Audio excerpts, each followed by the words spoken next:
Side हो। मैं भी आऊंगी आपके पास, हम दोनों आएंगे। माल दिख रहा है। चलते रहो चलते रहो।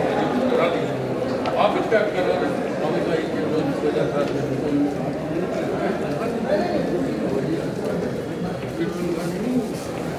वीडियो दिख रहा है इधर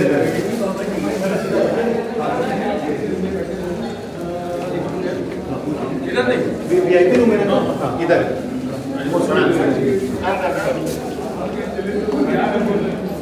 बस अब देखिए इसके आगे आप लोगों की जिम्मेदारी किसको याद है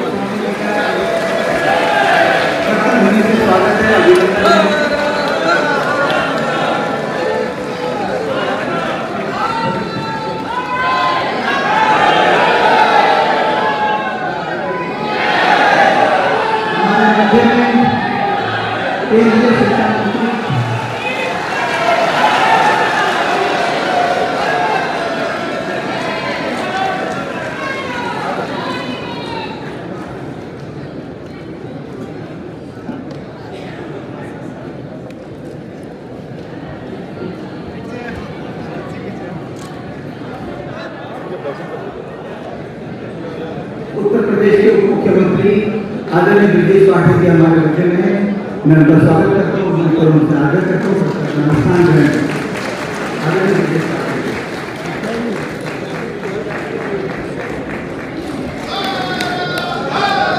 आदरणीय मनोज विश्वास जी पधारण भूल चुके हैं, कुछ ही क्षण में हमारे मध्य में होंगे और उन्होंने कहा कि कार्यक्रम प्रारंभ कर लें, इसलिए कार्यक्रम प्रारंभ करना है।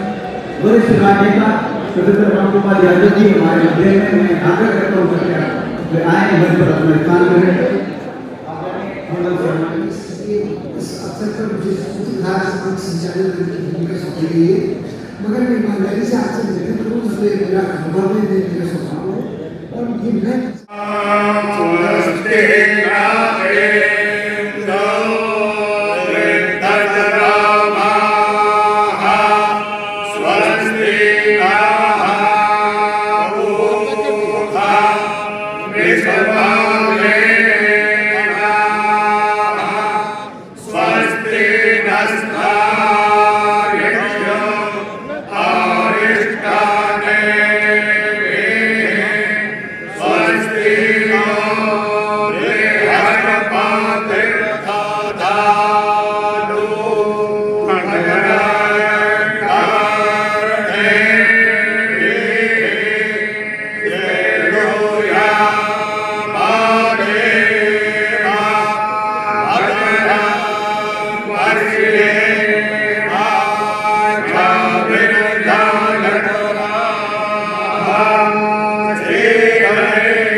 भैया साइड भैया तो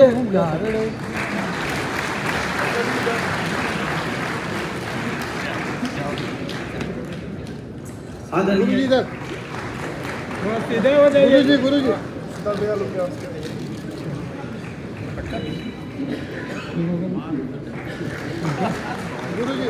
भैया भैया इधर रेडी है। कैमरे पे ये रेडी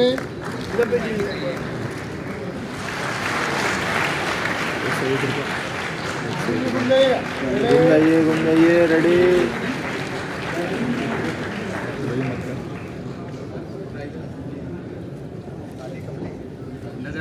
भैया जी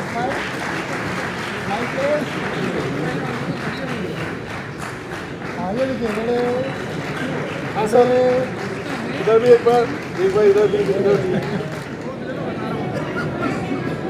अपने मंचस्थ तथागतों का एक औपचारिक स्वागत करने के लिए मैं सबसे पहले पूज्य स्वामी रामदेव जी का स्वागत के क्रम से प्रारंभ करेंगे। तो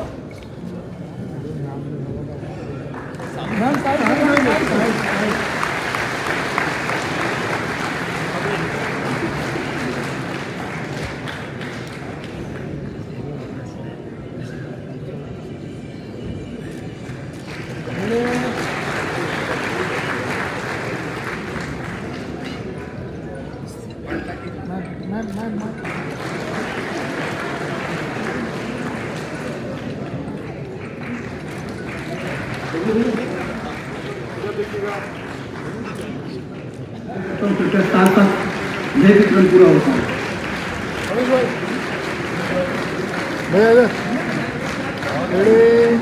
जी इधर देखिए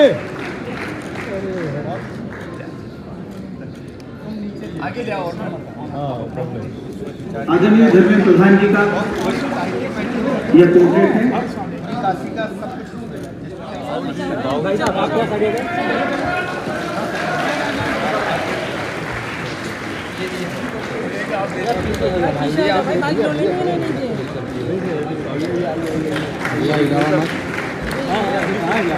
धक्का दे रहे हैं तो नहीं बना रहा तो धक्का होगा तो लगेगा। अरे ले लेना हमसे यार इधर देखिए सर सही भैया थोड़ा सर थोड़ा साइड जाइएगा सर थोड़ा थोड़े ऐसे अरे भाई जोरदार ताली मन दिया इधर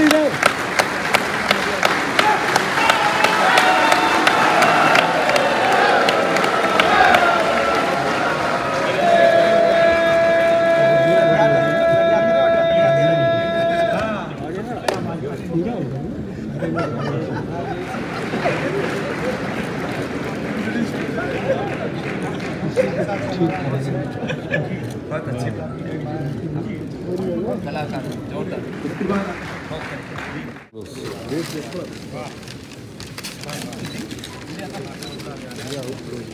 और क्लोज कर सर और पास आ जाइए सर थोड़ा स्पेस कंपोज हो जाइए थोड़ा और आ जाइए फ्रेम में नहीं सब लोग आ रहा था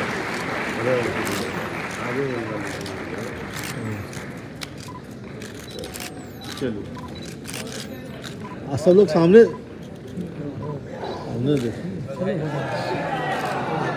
आज के इस उत्सव में मुख्य अतिथि के रूप में विद्यमान न केवल भारत अपितु विश्व भर में भारत की आध्यात्मिक परंपरा के सेतुओं को अधिक प्रांजल और सुदृढ़ बनाने वाले पूज्य स्वामी रामदेव जी, भारत की शैक्षिक गतिविधियों से जिसमें आरोही भौम्य पैदा होते हैं, उनके गुरुकुलों को विधिवत व्यवस्थित रखने का कार्य जो सुचारू रूप से कर रहे हैं मेरे आत्मीय और पुराने मित्र और भारत सरकार के शिक्षा मंत्री भाई श्री धर्मेंद्र प्रधान जी। पिछले 30-32 वर्ष से जब मैं स्नातकोत्तर कक्षाओं का विद्यार्थी था, तब से मुझे बुलाकर निःशुल्क कवि सम्मेलन कराने वाले प्रदेश के यशस्वी उप मुख्यमंत्री श्री राजेश भाई, हमारे प्रभात जी, जिनकी यह योग्यता जगत विख्यात है कि अगर कोई व्यक्ति दक्षिण दिशा में देख भी रहा हो तो ये उसे पकड़ के पूछ लेते हैं कि आपने कोई पुस्तक तो नहीं लिखी है। ऐसे वैचारिकी प्रकाशनों के प्रमुख बहुत आत्मीय और अभी जिन्होंने मुझे वादा किया है कि मैं लगभग 2 कार्यक्रमों की श्रृंखलाएं छोड़ के यहाँ पहुँचा हूँ, तो उन्होंने मुझे वादा किया कि कार्यक्रम के उपरांत अलकापुर से जुड़े हुए हैं, ये इसलिए भी आए हैं कि एक बड़ी शिव जी की बारात जैसा आयोजन है, जिसमें स्वामी रामदेव भी हैं, जिसमें कुमार विश्वास भी है जो बाह्य इलेक्ट्रॉन जिसकी कक्षा तय हुई है कभी कहाँ जाना है, और जिसमें प्रोफेसर साहब भी हैं, जिसमें ब्रजेश भाई भी हैं। तो इनके फोटोग्राफर भी लगातार इस निगाह में थे कि कोई ऐसा एंगल का फोटो निकले कि ब्रजेश जी ने मेरे कान में कुछ कहा, कुमार ने दिए संकेत या रामगोपाल जी मेरे कान में कुछ कहें तो क्या जा सकते हैं, ये वो पकड़ने के लिए आए, क्योंकि ये समरसताएं बंद हो गई या तो इधर हैं, सभागृह में जो नीचे लोग बैठे हैं वे सब इतने महत्वपूर्ण हैं कि उन सबका उल्लेख आवश्यक है, लेकिन समय की सीमा है। मुझे बताया गया है कि समय की सीमा प्रतीक हेमंत जी हैं, जो मैं उनसे सीखता हूँ, मैं एक तरह से उनका विद्यार्थी हूँ इस मामले में, और मैं जो वो मेरा आर्थिक शोषण वर्ष में 3-4-5 बात करते हैं जिसे मैं सहज स्वीकार करता हूँ, ये आप क्या सोच रहे हैं कि बोलूँगा नहीं, तो मिलना है नहीं तो मैं बोलने में क्या देता है। ये मैं बार-बार इसलिए बोल रहा हूँ कि जैसे ही मैं अपना उद्बोधन समाप्त करूंगा, हो सकता है कि मैं खड़े होकर के अंजर करता तो संभावित शोषण से बचने के लिए मैंने ये एक वो लगाया है, एक थोड़ा सुरक्षा चक्र लगाया है। तो हेमंत जी से जो नए लोग हैं, जो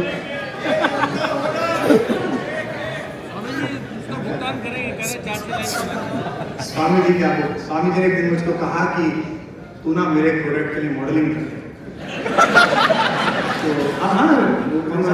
मेरे मित्र भाई कुमार विश्वास जी, हम सभी के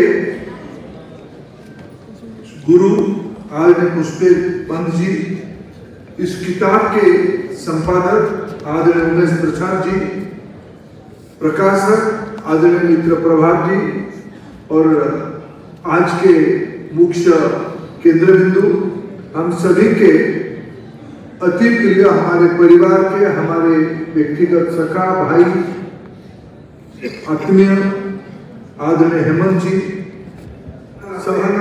जहां प्रोफेसर साहब, विजय जी और मेरे जैसे राजनीतिक व्यक्ति आते हैं, उस सभा की गति किसी के गवाह के समय के नियंत्रण किसी के हाथ में नहीं रहता है, लेकिन काशी ऐसे एक स्थान है जो सारे चीजों को अपने आप में नियंत्रित कर देती है।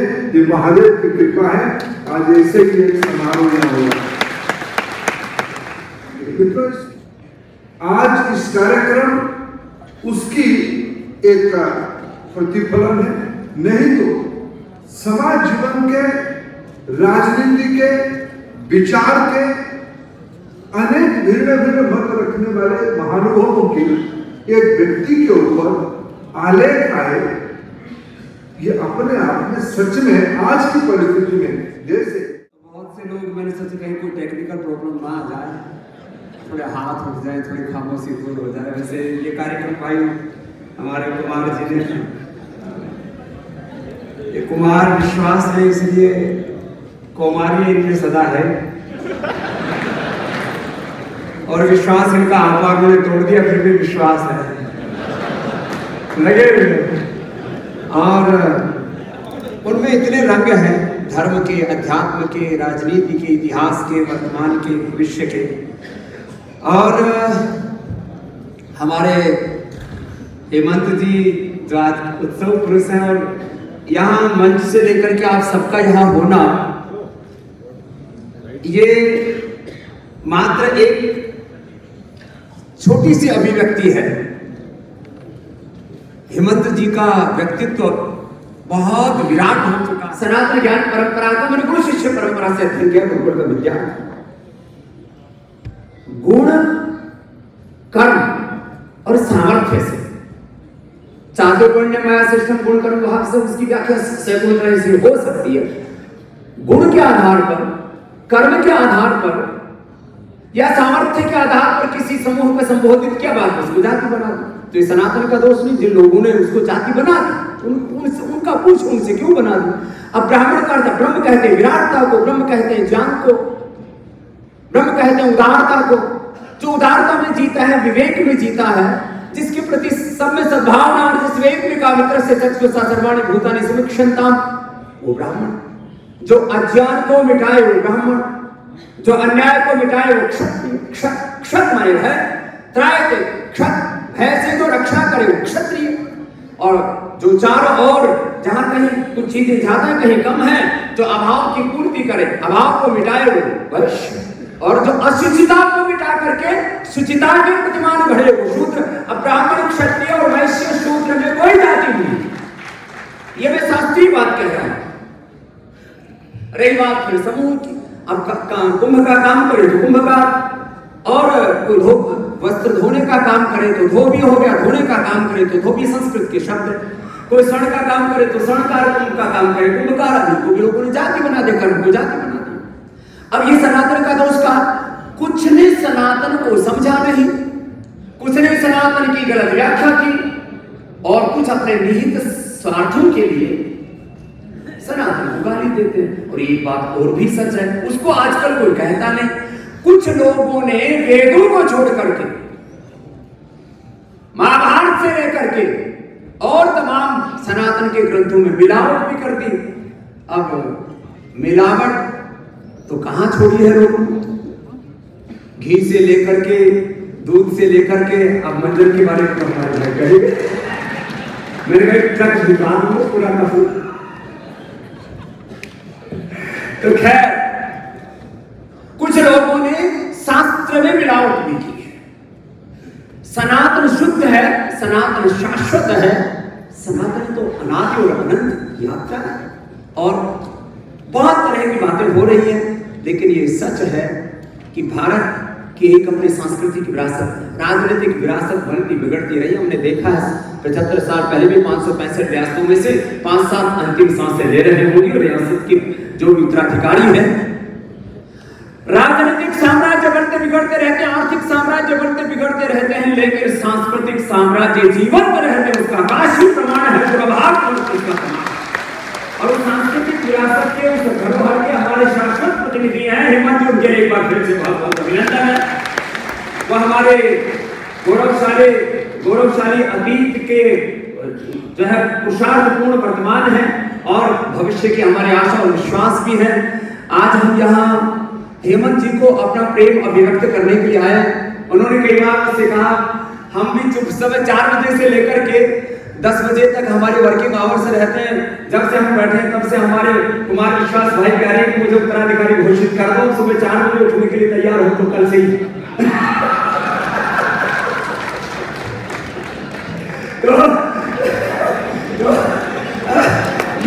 ये हमेशा भाषण त्याग के देते हैं, हमेशा त्याग की बात करते हैं। और लगोटी भी पहननी पड़ेगी। लगोटी तो आपने साथ क्या हरि नाम नहीं तो, हरि नाम नहीं तो, हरि नाम नहीं तो जीना क्या हो। कल सदा अपने रस डोले, ना जाने कब सिर चढ़ बोले, ना जाने कब सिर चढ़ बोले। हरि का नाम जपो मेरे भाई, इसमें दिन बरस महीना क्या हरि नाम नहीं तो जीना क्या, हरि नाम नहीं तो जीना क्या हो। तीर्थ है हरि धाम हमारा, फिर क्यों फिरता मारा मारा, फिर क्यों फिरता मारा मारा।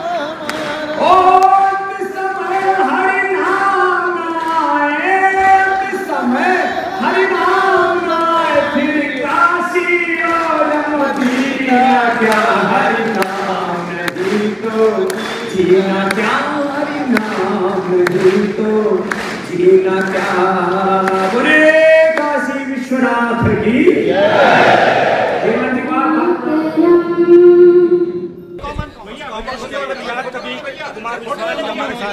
सर ये बताइए कि आप बाबा के नगरी काशी में आए हैं और सनातन पर जो आजकल पूरे देश में ये गठबंधन के ही नहीं बल्कि दिल्ली से लेकर के और बिहार तक, बिहार के एक शिक्षा मंत्री हैं, वो सनातन धर्म को, रामचरितमानस को कभी साइनाइड कह रहे हैं, कभी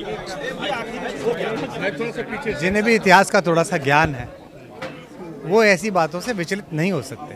राजनेता विचलित हो सकते हैं क्योंकि दोनों पक्षों के राजनेताओं को अपने अपने वोट बैंकों की चिंता है, अन्यथा तो शक, हूण, कुषाण, यवन, चंगेज, पठान, तुर्क, तातार, मंगोल, डच, फ्रांसीसी, पुर्तगाली, इतनी प्रकार की सभ्यताएं आती हैं, विध्वंस करके जाती हैं, मूर्तियों को तोड़ती हैं, सब कुछ करती हैं। उसके बाद भी अगर एक वैचारिकी, एक जीवन पद्धति, एक संस्कार, एक आस्था विश्व के कोने कोने में उसी आस्था के साथ, उसी संजीवनी शक्ति के साथ दीपित है, तो उसके अंदर निश्चित रूप से ईश्वर का अमृत तत्व है। तो मैं ना इससे चिंतित होता हूँ ना विचलित होता हूँ। मैं इसे आनंद की दृष्टि से मुस्कुराते हुए देखता हूँ कि ये ऐसी फौज पहले भी आती रही है, पहले घोड़े पे चढ़ के आती रही है, ऊँट पे चढ़ के आती रही है, आजकल वो सभाओं में, सदनों में चढ़ के आती रही है। तो मैं उससे विचलित नहीं हूँ और लोगों से भी कहता हूँ कि उन्हें ध्यान ना दें उनकी तरफ। बहुत 24 की लड़ाई को क्या सर इंडिया अलायंस आप मीडिया को बैन कर रहा है सर